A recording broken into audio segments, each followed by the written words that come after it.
Today's episode is sponsored by Podcoin.com, the marketplace that connects podcasts of all sizes to great sponsors. Podcoin is a quick and easy way to get sponsorship for your show. There's no middleman and everything is in one place.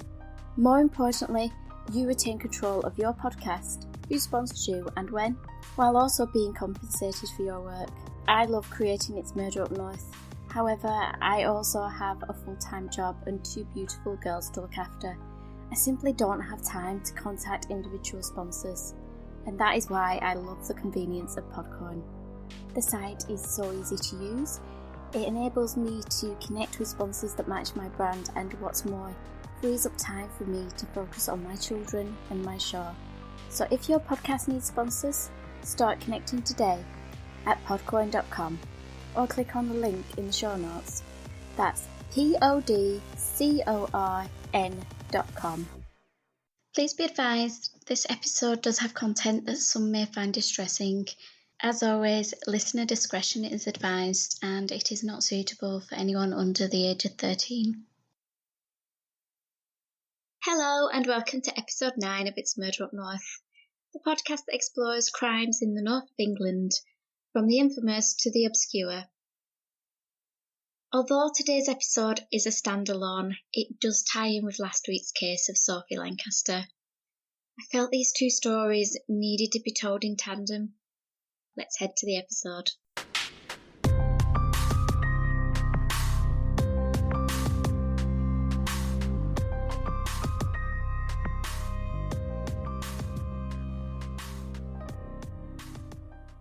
The wooden chair was positioned in the middle of the beige, soulless room. Amy sat down on the hard seat. She slipped her fidgeting fingers under her thighs as she gazed into the camera lens before her. Words echoed in her head. Don't fidget. Don't show emotion. Focus on the facts. The terrified little girl's doll-like eyes looked around the cold room, but found no warmth. All she wanted was for her mum to hold her close, as she was forced to relive the worst day of her life. But her mum wasn't there. Just some anonymous, silent court officials and a camera waiting for her testimony.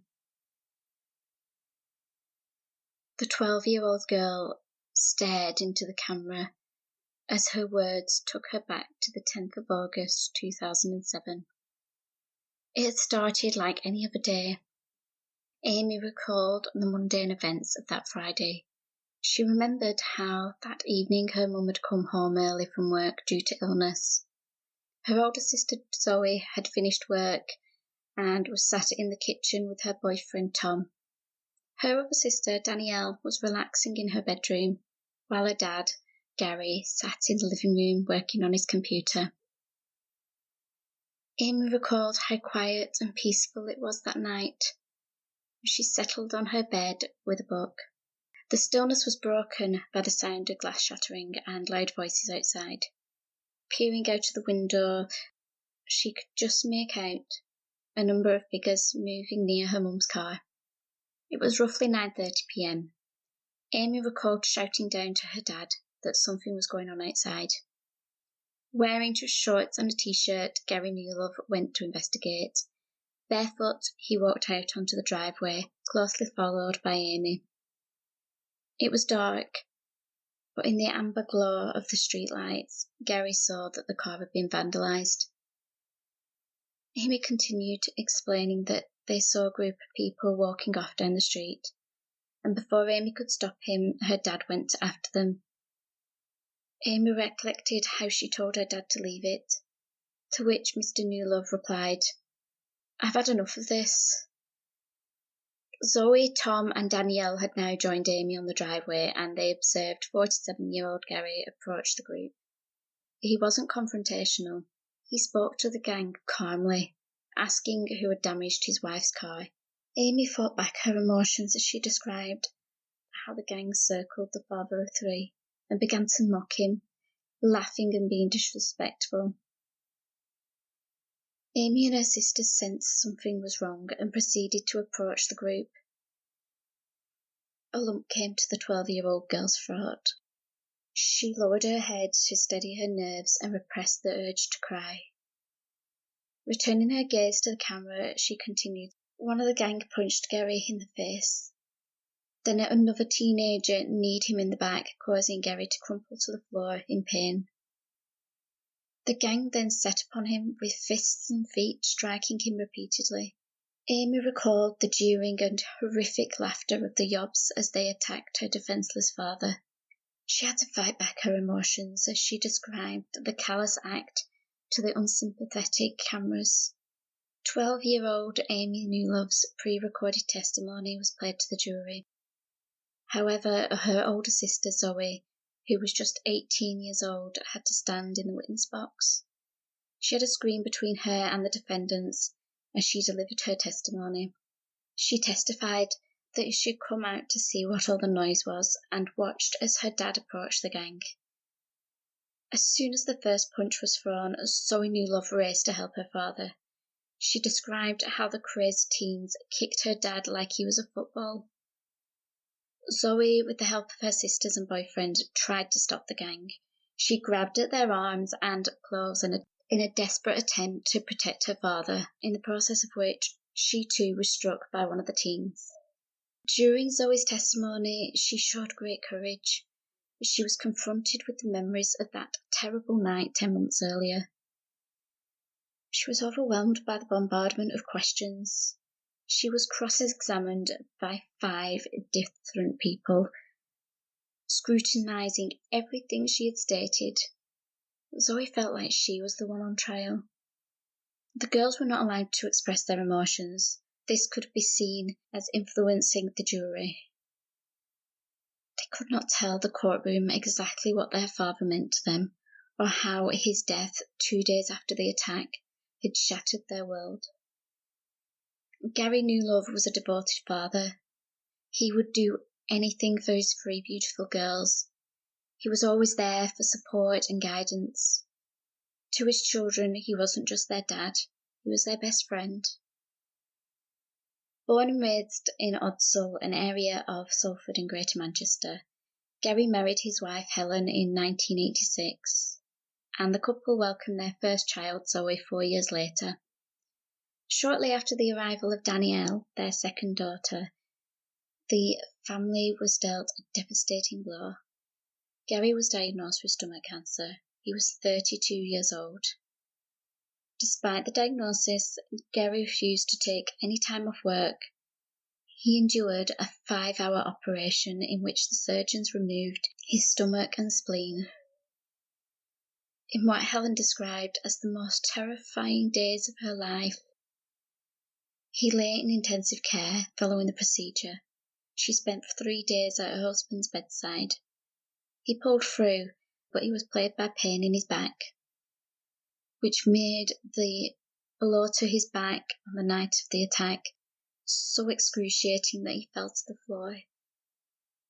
Gary's fight against cancer made the family closer than ever, and Amy's arrival completed the loving family unit. In 2005, the family moved to Station Road in the Fernhead area of Warrington, a town that sits between the cities of Liverpool and Manchester. The suburb of Fernhead was considered a working-class community with a village feel. Station Road is a typical suburban street with a mix of both semi-detached and detached houses, with 2 to 3 bedrooms within each property. It is a quiet street, ideal for families, one where at first glance you wouldn't be afraid to allow your children to play. It had that wholesome family feel. However, back in 2007, the pleasant street in what was considered a good part of town was plagued by gangs of teenagers. It had started with just a couple of them causing a nuisance, being noisy and a bit disruptive. However, the groups grew in number and they tended to loiter in an underpass which separated Station Road North from Station Road South. This underpass sat just a few hundred yards from the Newloves' home, and when they first considered buying the property, it had caused them some concern. However, their fears were eased by the thought that Fernhead wasn't a rough area. After the family were happily settled in the property, it was a good few months before issues started to arise. from the gangs who frequented the underpass. It had escalated from a bit of noise to residents being intimidated. The gangs grew in hostility, and this seemed to be made worse by their consumption of alcohol and drugs. Friday and Saturday nights were the worst. The behaviour of the gangs was becoming increasingly concerning as they began to vandalise people's properties, smashing car headlights, setting bins on fire. They showed a blatant disregard to the people who lived on the street, leaving their empty beer bottles, burnt-out cigarettes in gardens, and on more than one occasion a drunken youth had been caught urinating against someone's garden wall. Understandably, the community were getting very concerned about the escalation of antisocial behaviour on their once peaceful suburban street. Numerous times incidents were reported to the police, and their complaints were logged but not investigated. On one occasion, the issue had gotten to the point where a community meeting was called. This was attended by numerous agencies, including the police force and the fire brigade. While the meeting was in progress, yobs hammered on the community centre windows, shouted insults, and used abusive language. On the same night, a number of fences and bins were set alight. It was as if the youths were tormenting the community. They were acting like they were untouchable. For a couple of months, police patrols were stepped up in the area, and this seemed to help. But as soon as these patrols were scaled back, the issue reared its ugly head again. Gary and Helen were growing increasingly concerned for the safety of their family. They discouraged their daughters from leaving the house at night, and like with most residents, the underpass became a no-go area. The community felt abandoned by the police, and they decided to take matters into their own hands, installing CCTV and constructing fences around their homes. This once happy, sociable community were now living in fear. Attacks on properties persisted. Several times the Newlove's car had been vandalised. Understandably, Gary was getting frustrated with the situation. He felt he needed to protect his family, and they had considered moving house. On the fateful night of the attack, Gary had reached his breaking point. He wasn't a man who was confrontational. On that night, he decided to stand up to the bullies, and for that he was murdered. His murderers were teenagers who were roughly the same age as his daughters. However, unlike the Newlove girls, these teenagers had no respect for others. Although Gary was attacked by at least 5 youths, the jury acquitted 2 of them of all charges. The other 3 boys who stood in the dock were 17-year-old Stephen Sorton, 16-year-old Jordan Cunliffe, and Adam Swellings, who was 18. These 3 teenagers started August the 10th with a phone call from Adam Swellings. He was ecstatic, stating he had just been released on bail for a serious assault the week before. He asked his friends to meet up with him in Warrington, which was in violation of the terms of his bail. Adam Swelling was released on the condition that he remained in his hometown of Crewe, did not drink or consume drugs. The boys met up and they headed to an off-licence to purchase alcohol. They headed to a local park and started to drink. While there, a police community support officer spotted the teens. He spoke to the group and confiscated their bottles and cans. Tracing the group's movements that day, police used CCTV footage. This captured the group purchasing alcohol at 3 p.m. from a shop. They were seen on numerous cameras around Warrington, loitering and harassing people. All the while drinking and smoking cannabis, the gang were reported to have been abusive to another group of teenagers who were standing at a bus stop. While 2 of the group ran away, the third, who was disabled, was unable to flee and was punched by one of the yobs. They left the boy lying on the floor and headed to another park to play football. Here they chased 2 teenage boys who were innocently walking through the park. The gang caught up one of the teens and punched him. The lad was able to get away, however he was too afraid to report the incident until after Gary Newlove's death. After this attack, the gang proceeded to a pub on Station Road South.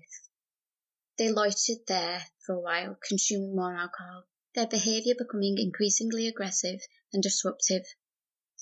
By 9:30, the group had consumed excessive amounts of alcohol and were high on the effects of cannabis. They drunkenly headed up Station Road South, making their way through the underpass onto Station Road North. They were now within just 100 feet of the Newlove house. As they'd made their way along the road, they had been witnessed kicking cars, smashing bottles, causing criminal damage and using foul, offensive language. However, residents chose to stay in the sanctuary of their own homes. Gary had reached the point where he felt something had to be done, and he made the fateful decision to leave his home that night. This moment is captured on a neighbour's security camera. Gary is seen approaching the group, barefoot in his white shorts and t-shirt. His body language suggests, what witnesses later confirmed, he didn't seem aggressive. He is seen pointing in the direction of his house. This is possibly the point where he asked who caused the damage to his wife's car. The yobs appeared indifferent as they walked out of the camera's view, followed by Gary. Seconds later, the devoted father and husband is on the ground being savagely attacked. The attack was so brutal that one of the assailants' trainers was discovered under Gary's motionless body. Witnesses described how the gang only stopped their attack once Gary had ceased moving. They seemed to find this boring and walked away laughing about what they had done. 800 feet away from where Gary Newlove lay dying, in the middle of a road surrounded by his distraught daughters, Jordan Cunliffe and Stephen Sorton went to a shop and ordered fish and chips for their tea. Despite reading so many horrific things, I still cannot comprehend how anyone can be so cold, just acting like nothing had happened. The two teenagers did raise suspicion by their distinct lack of footwear. Stephen was missing a shoe and Jordan had no shoes at all. Once again, a police community support officer saw the two boys, took their details, and boys were advised to head home. When the PCSO reported this encounter back to the police station, it didn't take long for the police to arrive at Cunliffe's and Sorton's home addresses. Within 3 hours of the attack, the two were in custody. Jordan Cunliffe, at 16, was the youngest of the three perpetrators. He came from a home where he was left alone for extended periods of time. This allowed him to gain his peers' respect, as his home became a meeting place where they could experiment with drugs and drink alcohol. Jordan didn't really have much of a criminal record. Jordan was known as a petty shoplifter, but his criminal record and past behaviour did not demonstrate any violent tendencies. When interviewed, Jordan stated he walked down Station Road after the attack. However, he was identified as one of the individuals caught on CCTV interacting with Gary Newlove. Detectives described him as being cocky during the whole interview process. Stephen Sorton came from a good home. His parents strove to provide him a good upbringing. However, he was attracted to the gang lifestyle and the feeling of belonging that came with it. He was led down the wrong path by his peers. His criminal record did include assaults and grievous bodily harm. His behaviour during questioning was described as vindictive, and when he was asked why his trainer had been found at the scene of the crime, he claimed he had seen the attack and had gone to offer assistance, and that's how his trainer ended up under Gary Newlove's body. The police thankfully didn't accept this explanation, and forensic evidence also contradicted it. He was found to have a large amount of Gary's blood on his clothing. He also had spots of Zoe Newlove's blood, from when she was injured in the struggle. Cunliffe and Sorton were associates of a youth who was well known to the police. He had a rap sheet that included theft, criminal damage, grievous bodily harm, and violent assaults. Only a week prior to attacking Gary Newlove, he had attacked another man in very similar circumstances. His name was Adam Swellings, and police believed he was the ringleader. Adam Swellings was arrested at his home in Crewe on Saturday the 11th of August. When he was being led to the police car, he asked Is this about that guy being beaten up that I saw on the telly? On Sunday, the 12th of August, while the perpetrators were being questioned, Gary's family gathered at his bedside. He had been beaten so severely he was unrecognisable from the man they loved. The previous day, Helen Newlove had pleaded with Gary to fight. She admitted she nagged him and told him he was tough enough to beat cancer. He can conquer this too. Deep down she knew he wasn't going to survive. She'd been advised that he had suffered a cardiac arrest in the ambulance, and he was so ill that they were unable to do a brain scan to determine the extent of the damage. On the Sunday, it was disclosed to Helen that Gary was only alive because of the machines. His injuries were just too numerous and severe. Helen Newlove made the decision to let Gary go. One by one, his daughters said their goodbye. 12-year-old Amy had written her dad a letter, telling him how much she loved him, what he meant to her, and how much she was going to miss not having her best friend. 15-year-old Danielle sat at his side, talking to him about everything and anything, as if she wanted to get in as many conversations as possible before she was no longer able to talk to him again. And Zoe just cried. She couldn't face seeing her dad lying in a hospital bed. That person wasn't her father. Her dad was full of life, and that's how she wanted to remember him. Zoe had been the one who had stopped her mum from seeing Gary lying in the road. Despite what she had just witnessed, Zoe's first instinct was to protect her mum. Helen Newlove held Gary as they disconnected the machines. She felt her husband, the father of her children, die in her embrace. She is quoted as stating that on Friday the 10th of August, she woke up a wife and that evening went to bed a widow. Gary's killers were brought to trial 10 months after the attack. It took the jury 10 days to find Jordan Cunliffe, Stephen Thornton, and Adam Swelling guilty of murder. They were given life sentences with minimum terms of 12 years. They were convicted under the Joint Enterprise Act, a law that was set up 300 years ago. It meant that despite not knowing who struck the fatal blow, forensics, CCTV and witnesses placed all 3 teenagers at the scene. This was enough to seek a murder conviction for all 3 of them. Jordan Cunliffe has been in the news since his conviction. He has placed numerous appeals arguing that he was registered blind at the time of the attack and claims he did not know what was happening as he could not see. His family argue that this was not taken into account at trial. However, his latest appeal has been rejected. The aftermath of Gary's death and the anger that was felt across the nation led to demands in changes in how antisocial behaviour and underage drinking is handled. At the head of this campaign was Helen Newlove and her daughters. They wanted lessons to be learned from their father's death. Since his murder, the Think 21 campaign has been issued, which restricts the sale of alcohol to anyone under 21 years of age. Helen has been vocal in getting the alcoholic beverage industry to encourage responsible drinking. This includes limiting so-called happy hours at bars and clubs, and restrictions on cheap drinks promotions. Advertising of alcoholic drinks has also been banned on television during the hours anyone under 18 may be watching. As the consumption of alcohol by young teenagers was partially to blame for Gary's death, Helen launched a campaign for better education in schools, teaching the next generation about drinking responsibly. She argues this is not just about protecting the public, it is also about the individual. When we drink, we lose our inhibitions, and this leaves us vulnerable, either to becoming victims of crime or perpetrators of one. Police forces now have a zero tolerance of antisocial behaviour, and tougher punishments are in place. They now have the power of dispersal orders, meaning they can remove anyone from an area where they are causing issues.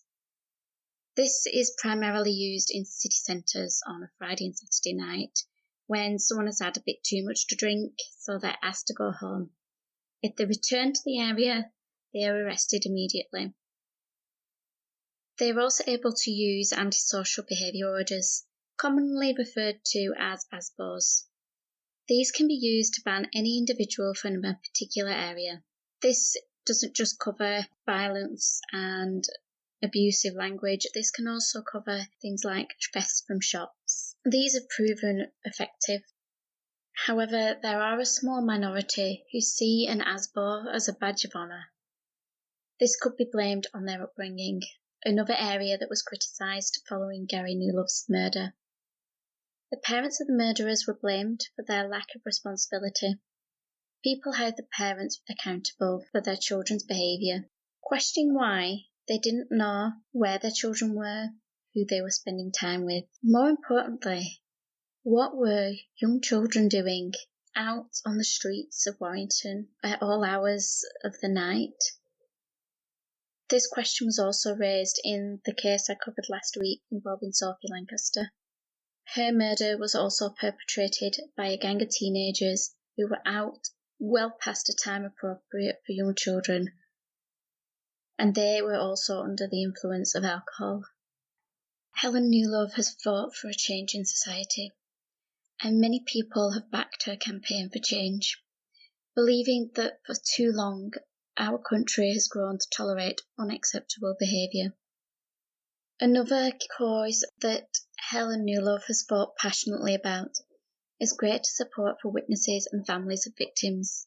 Seeing her girls having to give evidence in a court or via pre-recorded video, being told they weren't allowed to show emotion and not being allowed to have someone there to comfort them, broke her heart. Those three amazing girls witnessed their father being murdered. When the trial occurred 10 months later, they were still grieving his loss, struggling to come to terms with how anyone could do what those jobs did to their father. Then to have to stand in the witness box just feet away from those responsible, or have to sit within touching distance of the families of the boys.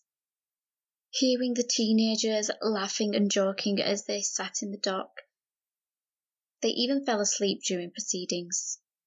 This disrespectful behaviour was not addressed by the judge, and in one instance, the mother of one of the defendants was allowed to sit in the dock and comfort her son when he started crying.